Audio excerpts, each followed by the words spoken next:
पंजाब केसरी में आप सबका स्वागत है। मैं हूं चंद्रशेखर धरनी। कांग्रेस के दिग्गज नेता अशोक अरोड़ा आज चंडीगढ़ में मौजूद है, हमारे साथ इस वक्त हैं, बातचीत करेंगे उनसे।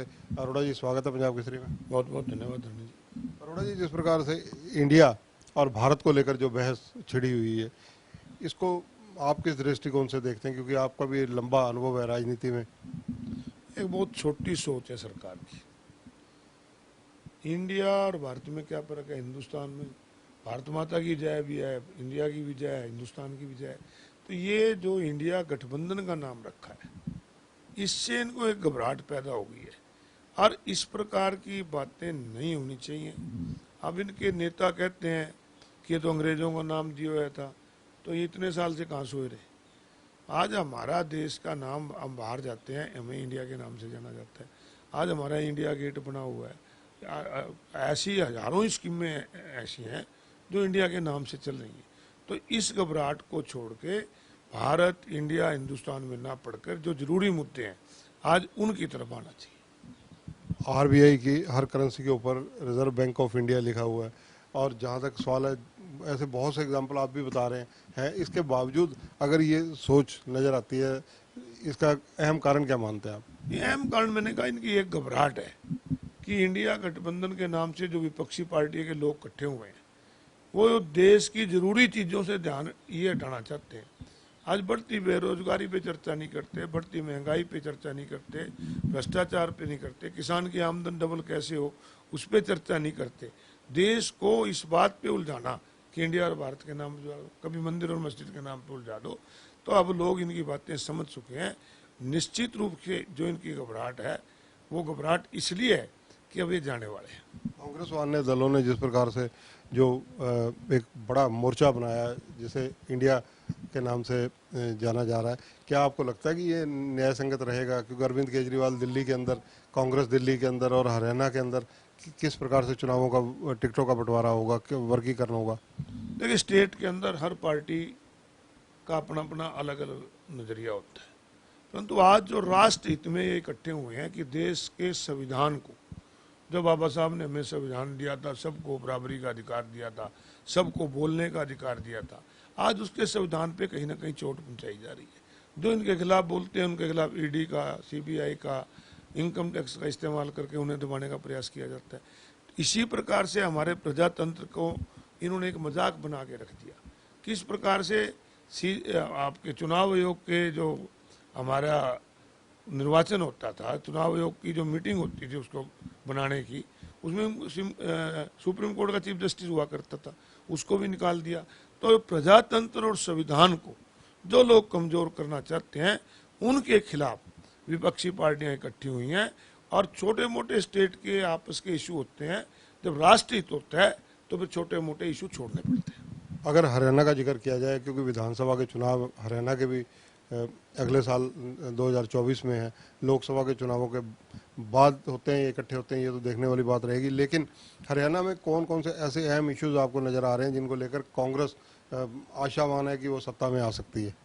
देखिए, कांग्रेस आज हरियाणा प्रदेश में एक मजबूती से विपक्ष की भूमिका निभा रही है और चौधरी भूपेंद्र सिंह हुड्डा की अगुवाई में हमारे प्रदेश अध्यक्ष उदयभान जी सभी मिलकर सरकार जो भी आज बाकायदगियाँ कर रही है उनके खिलाफ विधानसभा की बात करें या विधानसभा के बाहर करें, उनके खिलाफ लड़ाई लड़ी जा रही है। आज सबसे बड़ा मुद्दा युवाओं का है। युवाओं को रोजगार नहीं मिल रहा, युवा नशे की तरफ जा रहा है, युवा पलायन कर रहा है। और पिछले दिनों एक अखबार के अंदर एक खबर छपी थी कि सन 2022 के अंदर 1 करोड़ इनकम टैक्स के असेसी कटे। आप बहुत पुराने पत्रकार हैं, कोई भी व्यापारी है वो उसकी इनकम तो कम हो सकती है, परंतु वो अगर रिटर्न भरेगा तो जीरो भरेगा, रिटर्न तो जाएगी। अगर इनकम टैक्स के एसएससी घटे हैं तो उसका सीधा मतलब है कि 1 करोड़ लोगों का रोजगार गया है, नौकरियां गई हैं। नौकरियां युवा को मिली नहीं, 2 करोड़ लोग नौकरी कहते थे, बल्कि 1 करोड़ नौकरी कम हुई है, जो एसएससी कम हुए हैं। तो रोजगार है नहीं, महंगाई लगातार। आज इंटरनेशनल मार्केट में कच्चे तेल के दाम घटते हैं, यहाँ कोई घटाने का नाम नहीं लेता है। अगर डीजल, पेट्रोल और डीजल के रेट बढ़े हुए हैं, इसी प्रकार रसोई गैस के रेट बढ़े हुए हैं। महंगाई की मार आम आदमी पे लगातार पड़ रही है और भ्रष्टाचार तो हरियाणा प्रदेश में इतना है कि हरियाणा प्रदेश के अंदर आज कोई महकमा ऐसा नहीं जहां आप चले जाओ भ्रष्टाचार न हो। HPSC के दफ्तर में पैसे पकड़े जाते हैं, SSC कमीशन के दफ्तर में पैसे पकड़े जाते हैं। तो ये भ्रष्टाचार का, महंगाई का, किसान की फसल रेट पे नहीं बिकती, किसान को उनकी फसलों को मुआवजा नहीं मिलता, बाढ़ की वजह से जो फसलें खराब हुई अब तक 1 रुपया भी सरकार की तरफ से मुआवजा नहीं गया। तो ये सारे मुद्दे लेके कांग्रेस पार्टी लगातार लड़ाई लड़ रही है और निश्चित रूप से हरियाणा प्रदेश में कांग्रेस की सरकार बनेगी। कहते हैं कि GT रोड को जिसने विजय किया उसने चंडीगढ़ में आकर राज किया। GT रोड को विजय करने के लिए बीजेपी भी अपनी कसरत पूरी कर रही है लगातार। मतलब अगर देखा जाए फोकस GT रोड पर, दक्षिण हरियाणा इन बेल्ट पर रहता है सबका। तो कांग्रेस GT रोड बेल्ट पर किस मूल मंत्र के सहारे चलेगी? देखिए, जहाँ तक अशोक अरोड़ा का व्यक्तिगत संबंध है कि मैं तो हरियाणा एक छोटा सा प्रदेश है, कुछ लोग इसे दक्षिणी हरियाणा, उत्तरी Haryana, GT road belt, Hirwal belt, Mewat belt के नाम पे बांटते हैं, परंतु मैं तो पूरे हरियाणा को एक ही मान के चलता हूँ। और पूरे हरियाणा में आज कांग्रेस पार्टी मजबूत है। और जिसका जिक्र आपने GT रोड बेल्ट का किया, यहाँ की 27 सीट बनती हैं। अगर आप 3 पार्लियामेंट सीट का जिक्र करो, अम्बाला, कुरुक्षेत्र और करनाल, और कांग्रेस पार्टी बहुत मजबूत है। अभी पिछले दिनों कांग्रेस पार्टी ने कुरुक्षेत्र के अंदर हुड्डा साहब ने एक जन्म मिलन समारोह किया, बहुत दुनिया आई। पानीपत के अंदर किया तो बहुत लोग आए।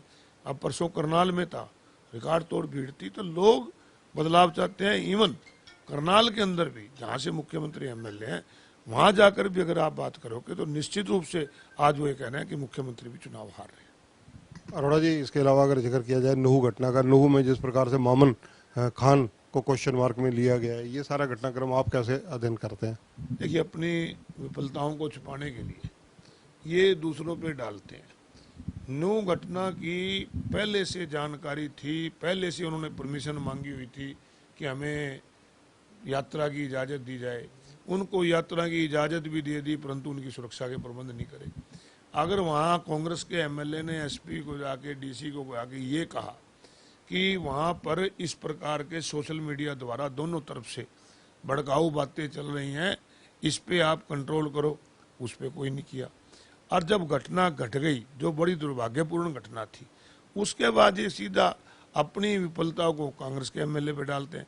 जबकि मैंने पहले भी आपसे कहा था, एक बार जिक्र किया था, अभी दोषी कोई हो उसके खिलाफ कार्रवाई होनी चाहिए। परंतु ये तो SIT के गठित करते हैं।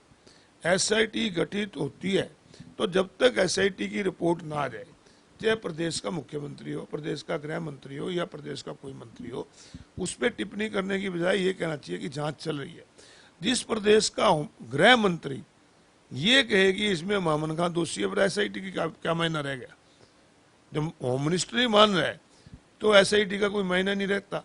प्रदेश का मुख्यमंत्री कहता है कि इसमें कांग्रेस के लोग हैं, तो फिर SIT का मायना क्या? ये लोग जांच नहीं चाहते। हमारी मांग पहले से है कि हाई कोर्ट के सिटिंग जज से जांच करा लो, चाहे कांग्रेस का हो, चाहे BJP का हो या कोई भी हो, जो भी दोषी हो। ऐसी घटना बहुत निंदनीय है, जो दोषी है उनके खिलाफ कार्रवाई होनी चाहिए। अरोड़ा जी, विधानसभा का मानसून का सत्र अभी हाल ही में होकर हटा है। कांग्रेस से जो उम्मीदें विपक्ष के नाते, विपक्षी नेता प्रतिपक्ष के नाते भूपेंद्र सिंह हुड्डा से लोगों को रहती हैं, लेकिन सदन पटल पर जब जो कार्रवाइयाँ होती हैं, आपने भी अखबारों में पढ़ा होगा कि कहीं ना कहीं कांग्रेस विपक्ष की उस भूमिका को निभाने में नाकाम रही। पहले दिन खासकर, विशेष रूप से मानसून सत्र में ना तो बाढ़ का मुद्दा उस दिन प्रॉपरली उठाया गया, और दूसरा जो है नूह वाला घटनाक्रम, उसको लेकर कांग्रेस कहीं ना कहीं बैकफुट पर जाती नजर आई। देखिए, जहाँ तक आपने कांग्रेस के विपक्ष की बात की,